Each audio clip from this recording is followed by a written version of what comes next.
अस्सलाम वालेकुम व्यूअर्स। आज मैं आप लोगों के लिए मुगलई चिकन हांडी की रेसिपी लेकर आई हूँ। इसको बनाना बहुत ही आसान है और बहुत क्विक रेसिपी है, जल्दी से तैयार हो जाती है। आपके घर में अचानक से मेहमान आ जाएं तो आप इसको आधे घंटे के अंदर तैयार कर सकते हैं।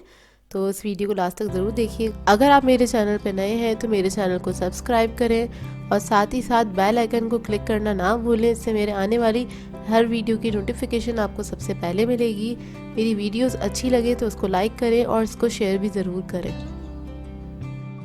तो चलिए ये वीडियो स्टार्ट करते हैं। एक पैन ले लिया है मैंने और उसके अंदर ऐड कर दिया है आधा कप ऑयल। आधे कप से थोड़ा सा कम है ये ऑयल। और इसके अंदर मैं ऐड कर दूंगी प्याज। इसको मैंने बारीक चॉप कर लिया था। एक अदद मीडियम साइज़ की प्याज ले ली थी और इसको हम फ्राई करेंगे लाइट गोल्डन ब्राउन होने तक। प्याज हमारी बहुत अच्छे से फ्राई हो गई है तो इसके अंदर मैं ऐड कर दूंगी garlic paste 1 table spoon. Heap लीजिएगा भर के। तो इसको हम थोड़ा सा फ्राई कर लेंगे गार्लिक को। तो इसके बाद हम इसमें ऐड कर देंगे चिकन। तो मैंने लिया है बोनलेस चिकन हाफ kg। उसको मैंने क्यूब्स में कट करवा लिया था और इस तरह से बस इसको हमने हल्का सा फ्राई करना है। इतना फ्राई करना है कि इसका कलर चेंज हो जाए इसी प्याज और लहसुन के अंदर। और जब ये अच्छे से फ्राई हो जाएगा तो इसके बाद में इसके अंदर स्पाइसेस ऐड करूँगी। तो रेड चिली पाउडर ऐड कर रही हूँ 1 टेबल स्पून हीप्ड। फिर इसके बाद इसमें ऐड करेंगे सॉल्ट 1 टीस्पून। फिर हम हल्दी ऐड करेंगे इसके अंदर हाफ टी स्पून और इसको मिक्स कर लेंगे अच्छी तरीके से। हल्का सा भून लें इसको चंद सेकंड के लिए।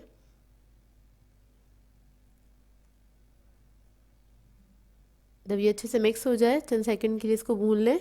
इसके बाद में इसमें ऐड करूँगी टमाटो प्यूरी। टमाटर ले लिए थे मैंने 3 अदद और उनको मैंने पीस लिया है ब्लेंडर में और वो मैं इसमें ऐड कर दूँगी। इसके बाद इसको हम थोड़ा सा कुक करेंगे तकरीबन 5 से 6 मिनट तक। इसी तरह इसको पकते हुए छोड़ दीजिए। लो मीडियम फ्लेम पे ये पक रहा है। टमाटर ऐड करने के बाद इसको बस मैंने थोड़ा सा कुक किया है 5 से 6 मिनट कि उसका पानी जो है अपना वो ड्राई हो जाए। फिर इसके बाद इसमें मैं ऐड करूँगी बादाम। तो मैंने 10 से 12 अदद बादाम ले लिए थे। इसको मैंने पीस लिया है, थोड़ा सा पानी ऐड करके पीस लिया था। इसका पेस्ट मैं ऐड कर दूँगी, तकरीबन ये 2 टेबल स्पून के बराबर है। ये ऐड करने के बाद इसको बस हम मिक्स करेंगे अच्छी तरीके से। फिर उसके बाद इसमें मैं ऐड करूँगी धनिया और ज़ीरा कुटा हुआ 1 टेबल स्पून। ये ऐड कर दें इसके अंदर। फिर इसके बाद मैं इसमें ऐड करूँगी कसूरी मेथी 1 टेबल स्पून। इसके बाद मैं इसमें ऐड करूँगी अदरक। इसको मैंने जूलियन कट कर लिया था 1 टेबल स्पून। फिर मैं इसमें हरी मिर्ची ऐड कर दूँगी 3 से 4 अदद। इसको मैंने मोटा मोटा सा कट कर लिया है और बस इसको हम मिक्स करेंगे अच्छी तरीके से। इस स्टेज पे हम इसको भून लेंगे अच्छी तरीके से। तो ये देखिए इसको मुझे भूनते हुए तकरीबन 2 मिनट हो गए हैं और अब मैं इसके अंदर ऐड करूँगी पानी 1/4 कप के बराबर। पानी ऐड करने के बाद इसको मिक्स करेंगे और छोड़ देंगे हल्की आंच पे ताकि इसके ऊपर ऑयल आ जाए। तो ये देखिए इसके ऊपर ऑयल आ गया है और अब मैं इसके अंदर ऐड करूँगी cream 2 table spoon. Cream add करने के बाद इसको हम बहुत अच्छी तरीके से मिक्स कर लेंगे। बहुत मज़ेदार सी ये रेसिपी बनती है और बहुत जल्दी भी तैयार हो जाती है।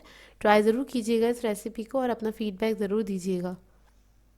तो ये देखिए क्रीम को मैंने मिक्स कर लिया अच्छी तरीके से। लास्ट में इसके अंदर हम ऐड करेंगे गरम मसाला 1/4 टीस्पून के बराबर और ये हमारी हांडी जो है रेडी है। तो ये देखिए इसको मैंने सर्व कर लिया है मिट्टी की छोटी सी हांडी में और ये बहुत ही मज़ेदार सी बनी थी। इसको आप नान के साथ सर्व कर सकते हैं, पराठों के साथ सर्व कर सकते हैं। बहुत ही मज़ेदार सी बनती है, ट्राई ज़रूर कीजिएगा। सो व्यूवर्स, अगर आप लोगों को मेरी रेसिपीज अच्छी लगती हैं तो मेरे चैनल को सब्सक्राइब करें, लाइक करें, कमेंट ज़रूर किया करें, शेयर भी ज़रूर किया करें अपने फ्रेंड्स के साथ, फैमिली के साथ। तो मुझे दुआ में याद रखिएगा। अल्लाह हाफ़िज़।